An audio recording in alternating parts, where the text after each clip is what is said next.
Holy smokes, eh? 96-17. Who saw that coming? Who saw that coming? I did not. I have to admit it, I have been feeling particularly anxious about this game. I know that we've never lost to Italy. The average points differential is like around about 50 points, and we usually do it in a bit of a doddle.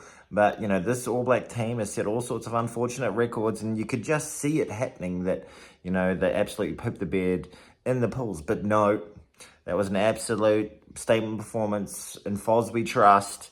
That was absolutely incredible. And in terms of what was amazing about that performance, number one, this is something I very rarely say. I think nobody really says this.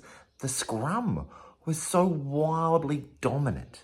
That was amazing. In terms of like in that second half, it was like when they got a scrum, it was basically our ball. We were driving them off their own ball, getting penalties at will. It was quite incredible. Obviously, our attack was immense. Things seemed to be really sticking. The balls were, you know, sticking to hand. I thought all the backs played particularly well. There was like one mishap by Rico Ioane, who made a misread in defence that led to that one try to Capuzzo, and other than that, like the little consolation try at the end, it was really one-way traffic. The only other thing you could say, that first 10 minutes of the second half, the All Blacks, you know, reared their ugly head of ill discipline. They gave away most of the penalties of the entire game from them in that little particular period. But once they got a bit of a kick in the ass with that try, and the fact that the Italians went on with it a little bit, I think that really motivated them to come back into it and just really smash. In terms of that scoreline, 96-17. Just a little bit of context for that scoreline.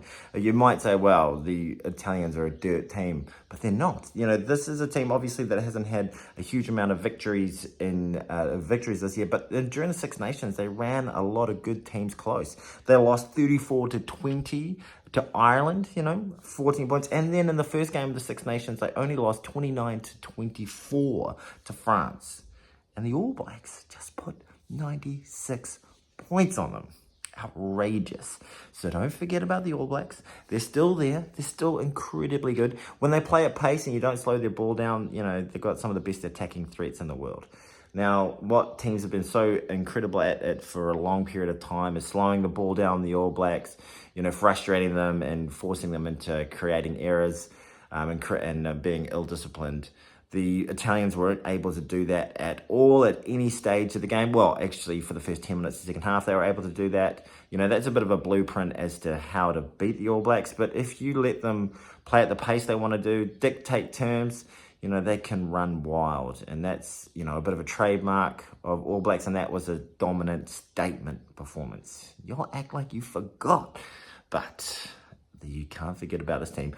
Bring on Ireland. You know, just quickly, the bench came on, played pretty damn well. D-Mac, you know, played well when he came on, scored. He scored 1 or 2 tries. It's even hard to kind of reflect on any of the tries. There were just so many. And the kickers kicked bloody well. And you think Mwanga missed one penalty from out wide, and he slotted a lot from quite far away, you know, from out wide. D-Mac came on and kicked pretty bloody well as well.